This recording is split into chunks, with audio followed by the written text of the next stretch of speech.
This is a review of the Giant Trance X 292 from next year's models, the 2021s. And I'm going to tell you a bit about it because before I got this bike on the weekend, I was smashing YouTube trying to search someone who'd do a video clip of it where I could see a bit of the detail up close and a bit of the spec stuff that the Giant website doesn't have. So I'm going to do it for you.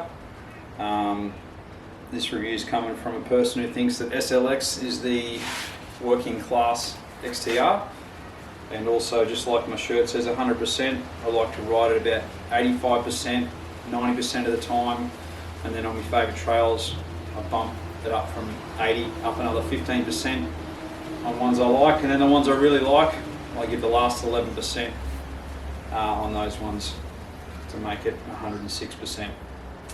So let's get into it. Now, first thing I'd say, I'll just bring the camera over to the bike, is it is not light.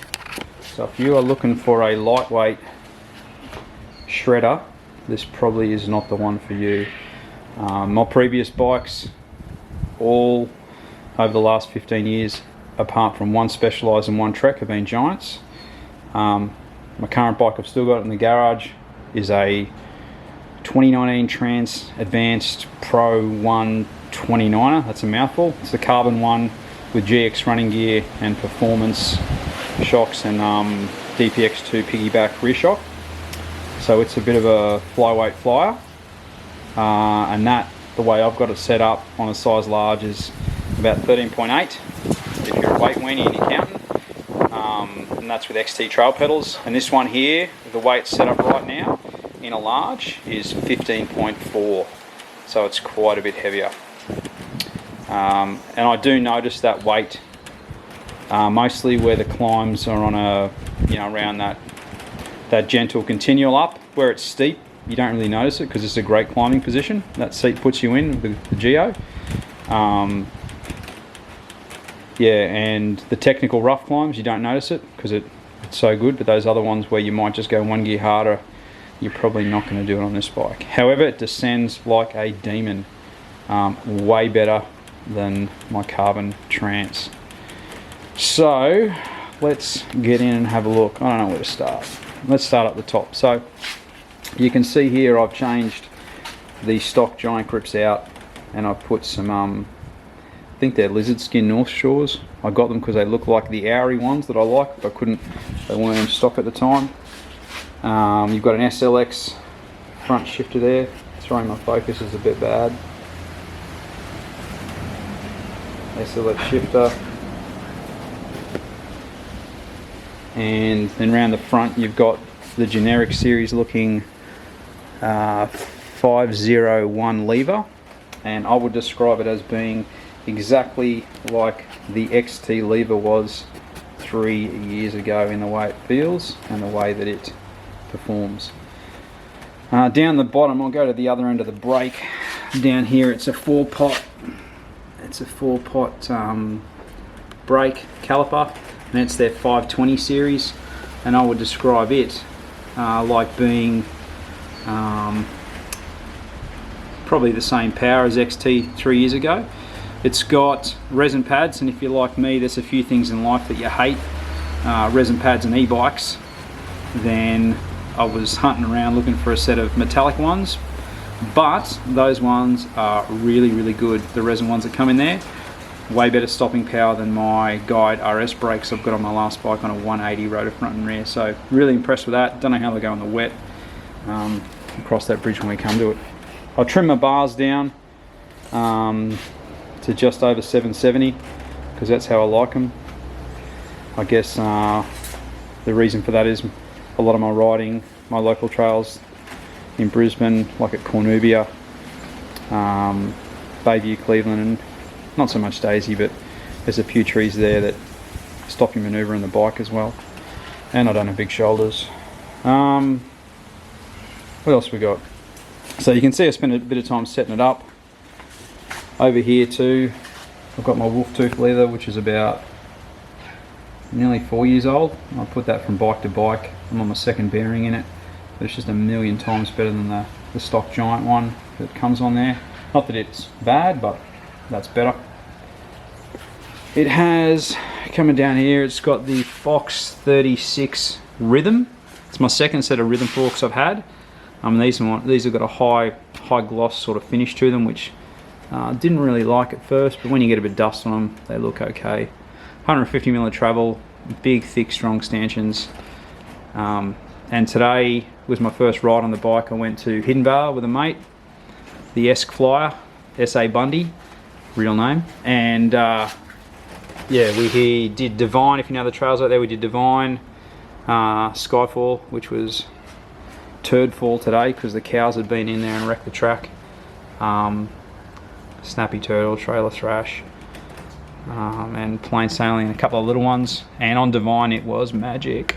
And it was good on the first bit of Skyfall. Far more planted as soon as anything got chattery than my short travel Trance with 115 on the back. So absolutely loved it. What else have we got? Also at the front end. Now the wheels, if you guys have been following Flow, Will was talking about how heavy they are, and they truly are. And these spokes in here are just the single, I think it's called single butted, I don't know what it is, but it's one thickness all the way, and they are they're strong but heavy. The rims, 30 internal width, really good. The tyres are the Maxxis dual compound XOTR.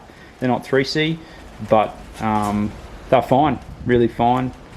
I only ever run that on the back anyway, otherwise it gets chewed out too much. But yep, awesome. 203mm rotor with the Shimano crap lock system, aka center lock. Yes, I hate it, and anyway, it is what it is, but it stopped really well. And yeah, and that, at least with those rotors, they're not resin only, so you can put metallic on. There's some bikes getting around at the moment, even that second tier Optic that has resin only rotors on a 6 grand plus bike, which is ridiculous. What else we got? I won't talk about the grip damper. I've thrown a marsh guard thing in there. Didn't like that pattern, but there weren't many left at the shop. And I put some frame stickers in here just for all the cow crap and debris that flies up, particularly Hidden Vale. Underneath it's got a pretty nice rubber guard under there, which is quite a tacky compound. Be nice to see it go up a bit further, but it probably adds to the sinking ship weight of this bike. The rear suspension's the Fox Evol, which is just shortening for extra volume, and I think it's the DPS. I can't remember. I can't even see it on there. Oh yeah, DPS. Really good. It was awesome today. Really good. I weigh about 83 kilos, plus my camelbak's another 3, and I ran 200 psi in the back, and that sat me at about just under 30% sag, and it was awesome. Really good. I only bottomed out once out at Hidden Vale, and even then it wasn't a harsh bottom out. Also, I've taken out the Giant dropper and I've thrown a bike yoke in there because they're awesome, and I had it to replace another dropper, but it hadn't done it yet, so I threw that on there and I'll use the other dropper. Now the seat, it's called the Romero, sort of a bit like the Simpsons Canyonero model car, but it was awesome. On my other bike I have a Lynx by Chromag, and it suits my butt cheeks, but this was really good. I won't change that unless it develops some stupid creaks or something. Really comfortable saddle, I like that. That worked really well. And they've got rid of, on the last Trance, they have the bolts on the backside with the clip, which is ridiculous. So this is a much cleaner look here, and how that does up there for the seat post, so that's good. I know that they talk about that being a carbon rocker, but it could be alloy. It wouldn't make that much difference, I don't think, but it works well. Works really well. And I've only ridden in low. I probably won't even change it to the high mode. I like it in the low mode, and with 170mm cranks, not the old 175 standard or the Roadie 172.5 standards. I know my pedals are pretty banged up, but they're over a year old. But I only clipped one rock today out of Hidden Vale, so yeah, in the low mode I didn't find myself banging out, getting the jar up the date when you clip a rock. Now it came with an MRP chain guide and a full bash guard under here, and I took that off straight away because I think that's pretty unnecessary for a lot of the riding I do, and I just put the chain guide off my last bike on there because I could, and I've only dropped a few Shimano chains, but hopefully that'll prevent that from happening at all. I probably need to just adjust that angle and that height a bit, but I'm only one ride in. You can see I've got my mad fake carbon shiny plastic drink bottle. There's no way I'm putting carbon on a bike like this. What else have we got? Coming back here, you can see Giant have gone for a rippled finish, similar to what you see on some other bikes now. The new Santa Cruz ones have that and a bit more aggressive. Didn't notice my chain banging around, but I don't know if that's because of the clutch in the rear mech working really well, or just the angle here wasn't getting low enough. But if it was that, it worked well. I've got XT trail pedals on here. They're awesome. I should get years out of that. Completely serviceable. You can see there's the bolt there you can undo, pull the pedal off the spindle and pack grease in there. Goes for years. So it was a DHF on the front, Minion DHF at 2.4. I think that's a really good tyre for the bike. On the back it's a Dissector 2.4. Never ridden one before. Today I rode it.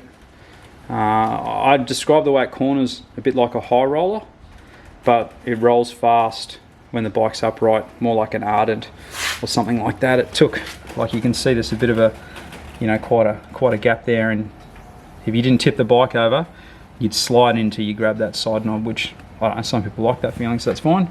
But yep, I thought that was a really good rear tyre. I won't be doing any changes there. The hubs front and rear are Shimano 410s, which I can get the camera in there. They are a real basic, made from lead cup and cone system, and that's got to be where a huge part of the weight on the wheel set's coming from, because that on the spokes, I guess, but yeah, not flash, but they worked really well today, so I'll leave them on there. What else we got? 180mm rear rotor in there. SLX cassette. So for probably the first 20 kilometers, until I'd given each cog a bit of time with the chain driving over it, you'll experience that. It's like a tinging, sort of and a slight knock every now and then, until the chain sort of beds the cassette in, or whatever it is that happens. But once it's bedded in, it works really well. Shifted, no worries at all. Really good.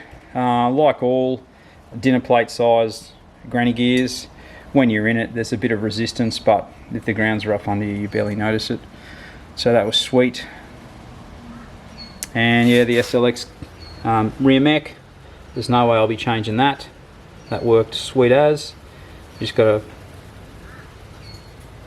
just keep your chain well oiled and clean. Mine's a bit filthy, but that's because I put sand in it on my first ride, like a noob.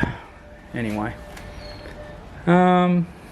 what else is there? The paint job. I don't know if I can show you here, but in this sort of greeny colour, I don't know how to get my camera to quite show you, but there's a sort of a rainbow fleck in the paint, throughout the paint, and it looks awesome.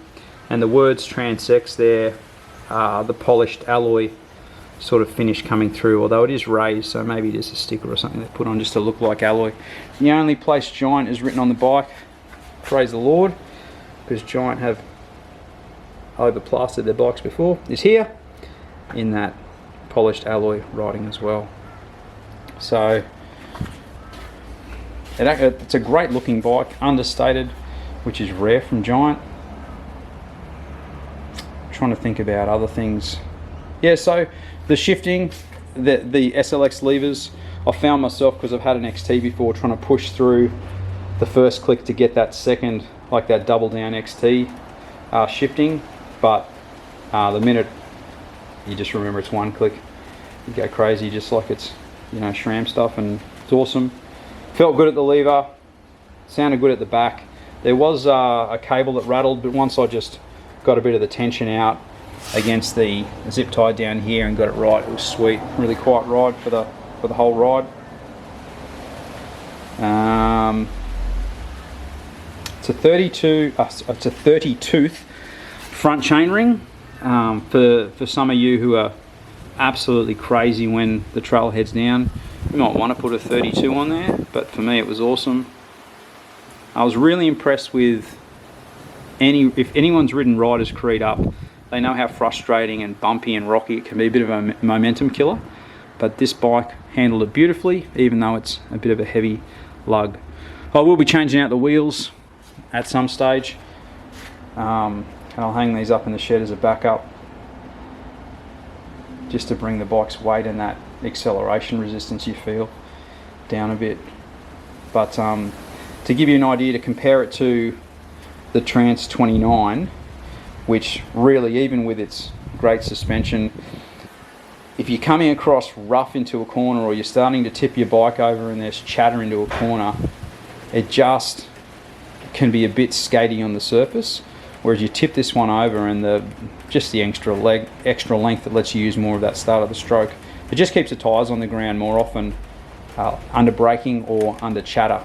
So, and also the way the bike steers, it's more intuitive to get your body to, if you turn the bars, it's not that out the front flop of the Trance 27.5 where the steering can flop side to side. The shorter offset with a nice slack head angle. I can't remember exactly what it is. It's under 66 though, maybe 65.5 in the low. It's a beautiful natural feel. When you tip the bike over, you don't have to keep readjusting your line through the corner if you're a bit of a sketchy rider like me. You come over, the bike finds the line and you just glide it through the corner. Really noticeable, that part of it. I never even locked out the fork once. I did flick the back into the middle setting for one section, but for the rest of the time I just left it in the fully open because I'm not trying to smash the climbs too much. How did it feel? It felt really, really good on anything where you generate your own pedal speed, or even better if gravity pulls you down a bit. That's feelings. Facts wise, yes, it was quicker than the Trance on Divine. For those of you who care, because I got a PR on Divine, and I'm sure I would have on Skyfall as well, but half of it is massively chewed out by cows, which sucked because I was really grinning for the first time going down there, following and keeping up with my mate. That's okay, that'll come good another time.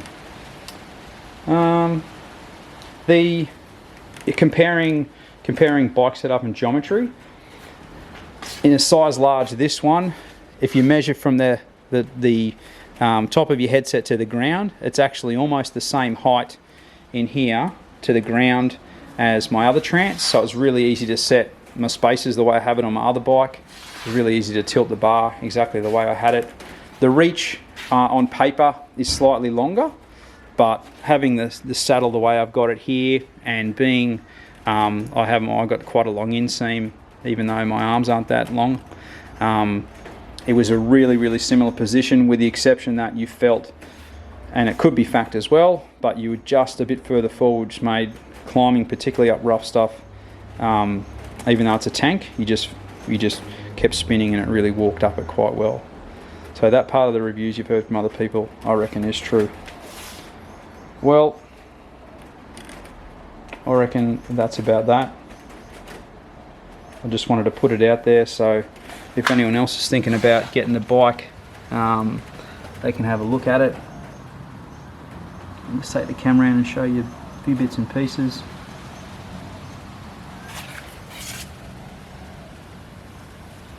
It's a KMC chain. Why can't we just have a Shimano chain? What are you doing, Giant? Switch on, mate. You notice this sticks out a fair bit here. And I'm sure I could trim it, but That comes out a fair way. That's a bit of a branch catcher. I'll cut that up a bit, and one thing at a time though.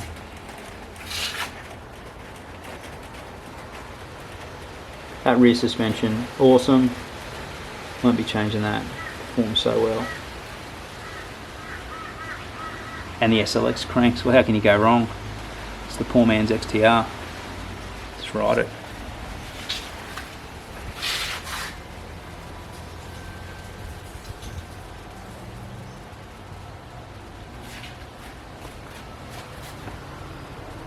I have to apologise. It's a bit windy out here, so there's probably going to be some background noise. You just have to get over it.